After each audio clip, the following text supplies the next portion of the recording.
Hello friends. आप जैसा कि स्क्रीन पे देख रहे हैं फेडरल बैंक आपको लिखा हुआ नजर आ रहा है।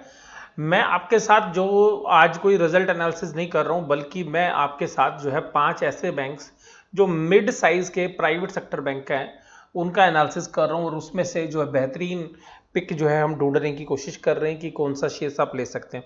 तो देखिएगा, ये दो लोगों के काम किया। एक तो ऑलरेडी जो बैंक्स के अंदर निवेशित हैं इस तरीके के, या कुछ जो है प्लान कर रहे हैं इस तरीके के बैंक में निवेश करने का।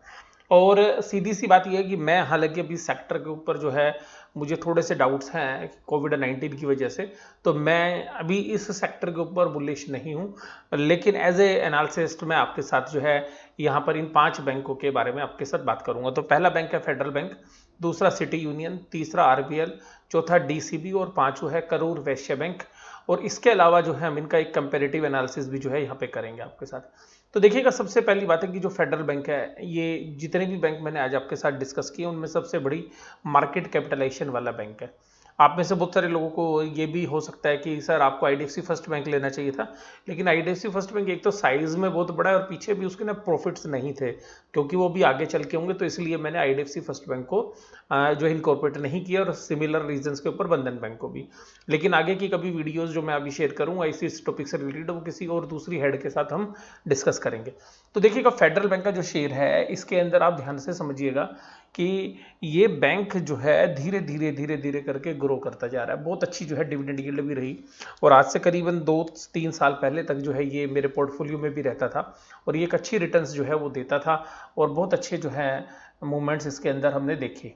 और काफ़ी अच्छी जो है इसने एक एकुमुलेशन भी, या हम ये कह सकते हैं कि वेल्थ का जो एकुमुलेशन है अपने इन्वेस्टर्स को करके दिया।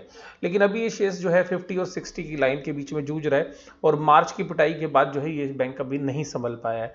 तो आइएगा, इसका हाल फिलहाल में जो है रिजल्ट अगर हम देखें तो किस तरीके का जो है रिजल्ट है। तो देखिएगा, रेवेन्यू जहां सितंबर 18 में 3136 का था सितंबर में, फिर देखिएगा जून 2019 में 3662 का था। तो अब यहाँ पे देखिएगा तो इतने क्वार्टर के बाद भी कुछ ज़्यादा इंप्रूवमेंट नहीं आई नज़र।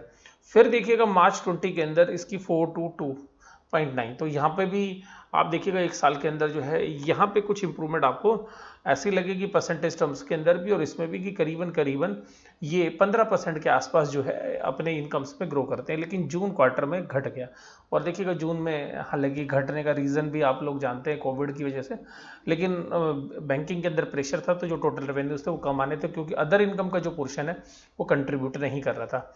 तो ऑपरेटिंग एक्सपेंसेस के बाद अगर माइनस कर लें तो हम ये देखिएगा हमारे पास जो ऑपरेटिंग प्रॉफिट थे वो 479 थे। तो ये आप देखिएगा कि ये 479 के इनके पास ऑपरेटिंग प्रॉफिट कभी भी नहीं रहे। जून 19 के अंदर इनके पास 407 के थे। तो वहां से अगर आप कंपेयर करें तो आपको काफी इंप्रूवमेंट नजर आएगी। और ऑपरेटिंग मार्जिन के अंदर आप देखेंगे तो ये जो मार्जिन है ये 13.82 सितंबर में थे, और उसके बाद ये जो है सबसे अच्छे मार्जिन जो है आपको नजर आएंगे 13.43। तो यहां देखिएगा ये जो मार्जिन है, इन मार्जिन के बाद अगर हम बात करें यहाँ पर इनकी नॉन परफॉर्मिंग असेट्स की, तो आप देखिएगा नॉन परफॉर्मिंग असेट्स की अगर हम बात करें तो यहाँ पर इनकी जो असेट्स क्वालिटी है 2.96 जो है इनकी ग्रोस एनपीए है, 2.84 जो है यहाँ पर मार्च में थी, और ये दिसंबर में थी। लेकिन देखिएगा ये जो एनपीए है यहाँ पे ना बढ़ने का मुख्य कारण ये रहा है जून क्वार्टर में, क्योंकि जो कोविड के प्रोविजंस इन्होंने बनाए हैं उस प्रोविजंस की वजह से इनके नए एनपीए नहीं आए हैं, और क्योंकि मॉरेटोरियम की वजह से नए एनपीए रिकॉग्नाइज नहीं होने थे। हालांकि अगर बैंक चाहे तो अपनी मर्जी से जो है रिकॉग्नाइज कर सकते थे, लेकिन जो आरबीआई की गाइडलाइंस है उसके हिसाब से नया जो है एनपीए नहीं आने वाला था, यानी कि नॉन परफॉर्मिंग एसेट्स। तो ये जो पूरा सेक्टर है ये इंटरेस्ट लेने और देने पे जो चलता है, और बाद में इनको जो सबसे बड़ा डेंट पड़ता है जो इन्होंने लोन्स दिए हैं उसमें कुछ बैड ना हो। तो आप देखिएगा ऑपरेशनली ये जो है ग्रोइंग बैंक है, हर बार आप देखिएगा इसके अंदर ग्रोथ देखने के लिए मिल रही है। हालांकि देखिएगा इसके जो प्रॉफिट्स हैं वो अगर आप हाईएस्ट देखेंगे तो दिसंबर क्वार्टर के अंदर आपको जो है नजर आएंगे हाईएस्ट प्रॉफिट।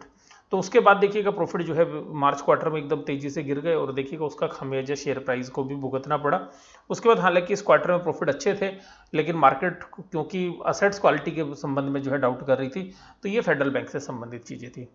तो आप देखिएगा, अगर मैं इसी तरीके से अगर आपके साथ बात करूं सिटी यूनियन बैंक की, तो सिटी यूनियन बैंक देखिएगा फेडरल बैंक के मुकाबले में अगर रेवेन्यू के मामले में देखेंगे तो केवल 1/3 है, या 1/3 से भी छोटा है। ये बैंक देखिएगा लगातार, आप इसमें अगर इसकी इनकम्स की अगर हम बात करें तो आप इनकम्स के अंदर देखेंगे जिस तरीके की ग्रोथ है वो किस तरीके की है, एक कांस्टेंट ग्रोथ जो है देखने के लिए मिल रही है आपको। लेकिन ये जो ग्रोथ है ये जून 19 से लेकर सितंबर 19 तक आपको मिल रही है, उसके बाद ये जो दो सेगमेंट थे यहाँ पे डी ग्रोथ हो गई।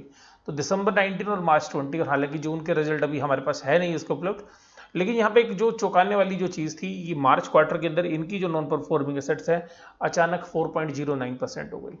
तो अल्टीमेटली ये जो नॉन परफॉर्मिंग एसेट्स इनके पिछले कुछ क्वार्टर्स में हुई, उसकी वजह से देखिएगा शेयर प्राइस के अंदर भी प्रेशर देखने के लिए मिला।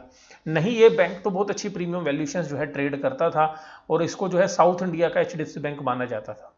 तो लोग जो इन्वेस्टर कम्युनिटी है वो जो बोलती थी, और मार्च क्वार्टर में इनके जो है लॉस भी नजर आए।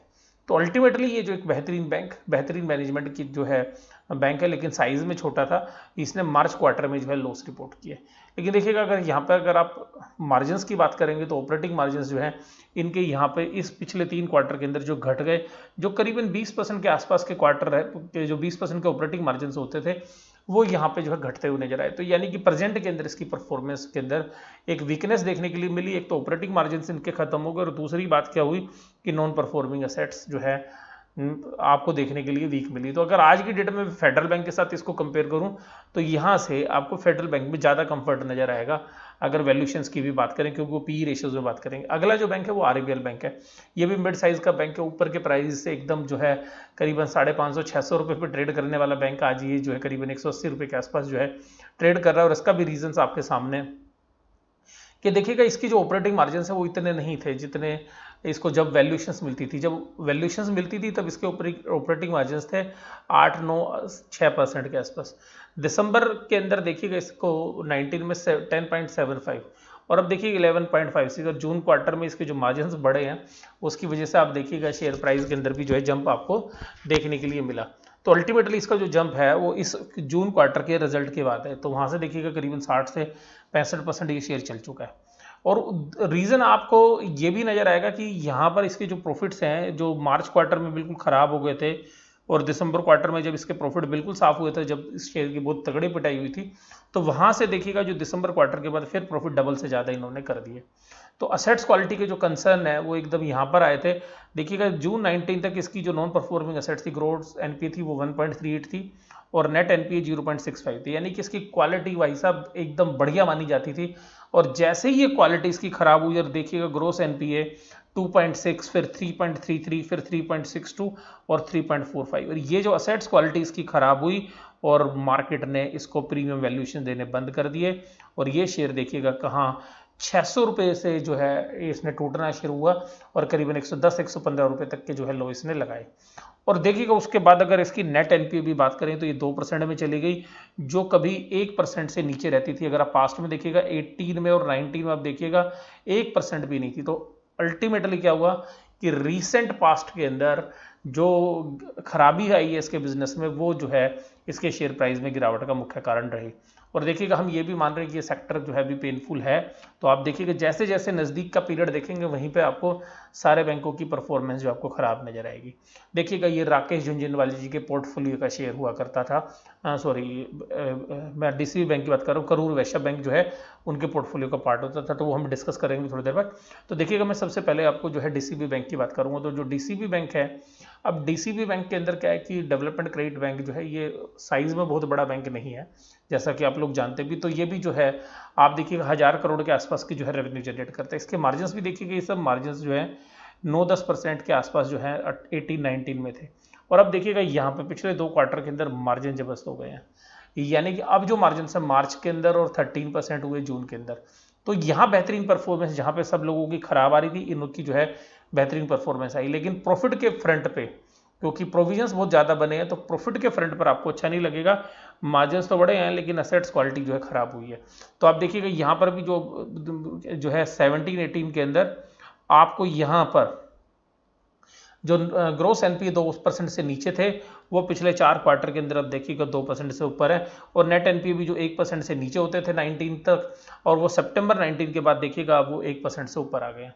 तो यहाँ पर भी देखिएगा रिसेंट पास्ट में इसके ऑपरेटिंग प्रॉफिट तो बढ़े हैं, लेकिन क्या हुआ, असेट्स क्वालिटी यहाँ पे डिटोरिएट हुई है। तो आप लोग सोचते होंगे कि ये शेयर प्राइस क्यों कम हो रहे हैं, तो आप देखिएगा शेयर प्राइस वास्तव में परफॉर्मेंस बेस्ड कम हुए हैं बैंकों के अंदर। और अभी हो सकता है कि आपको और पेन भी अभी देखने के लिए मिल सकता है। और इनको अभी जो है कोई लेने वाला भी नहीं मिल रहा है। आप देखिएगा नीचे से बाइंग नहीं आ रही है इसमें, मार्केट के अंदर भी अगर आप देखें। अब ये है करूर वैश्य बैंक, और देखिएगा ये करूर वैश्य बैंक जो है झुंझुनवाला जी जो है उनके पोर्टफोलियो का शेयर हुआ करता था, यानी कि मैं राकेश झुंझुनवाला जी की बात कर रहा हूँ। लेकिन इस बैंक ने जो है निराश किया, और हम जब भी उनका इंटरव्यू सुनते थे 2011-12 के आसपास या उससे पहले, तो वो कहते थे कि ये जो है ये काफ़ी जो है मैं इस पर बुलिश हूँ। एक जो है काफ़ी लंबे समय तक उन्होंने पोर्टफोलियो में जो है रखा हुआ। शायद हो सकता है कि आज की डेट में मुझे नहीं पता कि उनके पोर्टफोलियो में है या नहीं है, तो हालांकि पास्ट में जो है वो काफ़ी रहा इनके पास। लेकिन ये देखिएगा ये साउथ इंडियन बैंक है, और साउथ इंडिया बेस्ड ये जो बैंक है इसके अंदर भी प्रॉब्लम वही है कि देखिएगा इसने ग्रोस एनपीए इसने तो हद ही पार कर दी है, और 8% से ऊपर की जो ग्रोस एनपीए जैसे सरकारी बैंकों में होती है उस तरीके की जो है ग्रोस एनपीए जो है यहाँ पे देखने के लिए मिली है। तो देखिएगा मैं आपको सीधी सी बात बताता हूँ कि जो 5 बैंक थे, 5 बैंक में से इस बैंक को तो मैंने वैसे ही नेगलेक्ट कर दिया है इसकी ग्रोस एनपीए की वजह से। तो आप देखिएगा इसकी परफॉर्मेंस भी धीरे धीरे देखिएगा, जहाँ 10% से ऊपर के ग्रोस प्रॉफिट जो ऑपरेटिंग मार्जिन होते थे, अब वो 10% से नीचे आ गए। हालांकि जून क्वार्टर में 11.39% के जो है मिले हैं।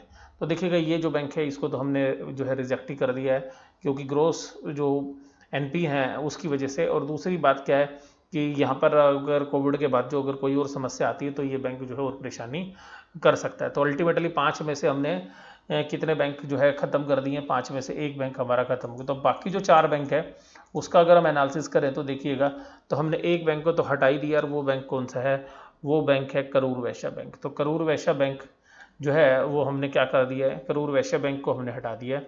उसके बाद देखिएगा अगर फेडरल बैंक की बात करें अब, तो फेडरल बैंक का रिटर्न ऑन एसेट्स देखिएगा, रिटर्न ऑन एसेट जितना बढ़िया होगा उतना ही बेहतरीन है। सिटी यूनियन बैंक देखिएगा नॉन परफॉर्मिंग एसेट सब बढ़ रही हैं। आरबीएल बैंक अभी रिसेंट पास्ट में प्रॉब्लम जो है आ रही है। DC bank 0.91। अगर रिटर्न के एंगल से देखेंगे फेडरल बैंक सबसे अच्छी रिटर्न दे रहा है आज की डेट में। अब बात करते हैं पी रेशियो के मामले में। अगर पी रेशियोज के मामले में बात करेंगे तो जो है आप देखिएगा सबसे सस्ता बैंक जो है आपको डीसीबी नजर आएगा या फेडरल बैंक। लेकिन डीसीबी के साथ क्या है, देखिएगा जो असेट्स की अब क्वालिटी जो ख़राब हुई है वो एक इशू है हमारे को डीसीबी बैंक के साथ। तो देखिएगा यहाँ पर ये 7.68, और सीधी सी बात है ये छोटा बैंक है फेडरल बैंक के साथ, और काफ़ी पुराना भी, ये बाद में लिस्ट हुआ है डीसीबी बैंक। और इस नंबर ऑफ ब्रांचेस के मामले में बात करेंगे तो फेडरल बैंक का काफ़ी बड़ा जो है एक्सपोजर है ब्रांच के मामलों में भी। तो देखिएगा यहाँ पर भी आपको जो है कंफर्ट जो है या तो आप फेडरल बैंक में मिलेगा या डीसी बैंक में। तो देखिएगा मैं सिटी यूनियन बैंक को भी जो है हटा रहा हूँ, क्योंकि जिस तरीके से अब रिसेंट पास्ट के अंदर जो वैल्यूशंस खराब हुई और इसको अभी भी जो है प्रीमियम वैल्यूशंस मिल रहे हैं बड़े बैंकों जैसे। और इसी तरीके से आरबीएल बैंक भी जो है परफॉर्मेंस वाइज जो है ठीक रहा है पीछे, क्योंकि पिछले क्वार्टर के रिजल्ट अच्छे थे। लेकिन देखिएगा पी वैल्यूशंस हाई है, तो ये क्योंकि अभी बहुत महंगा हो चुका है, काफ़ी बढ़ चुका है, तो 2 शेयर्स हमने हटा दिए। अब बचे हमारे पास डीसीबी बैंक और क्या नाम है फेडरल बैंक। तो अगर आप यहाँ पे प्राइस टू बुक वैल्यू की बात करेंगे या प्रोविजन कवरेज रेशियो की बात करेंगे तो आप यहाँ पर आपको सबसे सस्ती वैल्यूशंस पर फेडरल बैंक मिल रहा है, और सबसे खास बात ये साइज में भी बड़ा है, तो वो डीसीबी से भी जो है सस्ती वैल्यूशन में मिल रहा है प्राइस टू बुक वैल्यू। और देखिएगा प्रोविजन कवरेज रेशियो भी जो है बहुत बढ़िया, और जो खजूरिया जी जो आज की डेट में इस बैंक को मैनेज कर रहे हैं फेडरल बैंक को, उनकी भी परफॉर्मेंस जो है काफ़ी अच्छी रही है। और सीधी सी बात यह है कि अगर आप इनमें नेट इंटरेस्ट इनकम का पोर्शन भी देखेंगे तो आपको हाईएस्ट मिलेगा। तो वो तो हालांकि मिलना भी था, क्योंकि उनकी जो मार्केट कैपिटलाइजेशन है वो ज़्यादा है। तो देखिएगा अगर सिटी यूनियन बैंक की मार्केट कैपिटलाइजेशन देखेंगे तो 8697 है, जो कि केवल 2000 कम है फेडरल बैंक से, जबकि उसकी नेट इंटरेस्ट इनकम 1/3 है। तो अल्टीमेटली ये भी एक रीज़न था कि जहाँ पे हमें वैल्यूशन जो है महंगे मिल रहे थे। तो अगर मुझे यहाँ पर इन 5 बैंकों में अगर कोई खरीदा, वैसे तो मैं बैंकिंग सेक्टर में भी बुलिश नहीं हूँ, लेकिन अगर आज की डेट में अगर बैंकों में से मुझे कोई बैंक खरीदना हो, इन 5 में से मुझे कोई सिलेक्ट करना हो, तो मुझे फेडरल बैंक जो है वो सबसे ज़्यादा पसंद है, अगर मुझे यहाँ पे इनमें से कोई भी अगर खरीदना हो तो। हालांकि देखिएगा मैं अभी बैंकिंग स्पेस पे जो है बुलिश नहीं हूँ, लेकिन अगर आपको लगता है कि ये जो कोविड की प्रॉब्लम है वो ज़्यादा इनके बैंकिंग परफॉर्मेंस को इम्पैक्ट नहीं करेगी, तो आप धीरे धीरे करके जो है फेडरल बैंक को जो है एकुमुलेट भी कर सकते हैं। लेकिन उसको निवेश करने से पहले अपने फाइनेंशियल एडवाइजर से सलाह जरूर लीजिएगा। मेरी इन 5 बैंक में से कोई भी जो है शेयर अपने पोर्टफोलियो के अंदर नहीं है। हालांकि पास्ट के अंदर मेरे पास फेडरल बैंक के शेयर जो है जरूर से जरूर मेरे पोर्टफोलियो में रहे हैं। तो मैं अपनी वीडियो यहीं पे समाप्त करता हूँ। वीडियो कैसी लगी जरूर से जरूर आप मुझे कमेंट बॉक्स में बताइएगा। वीडियो देखने के लिए धन्यवाद। Thank you very much.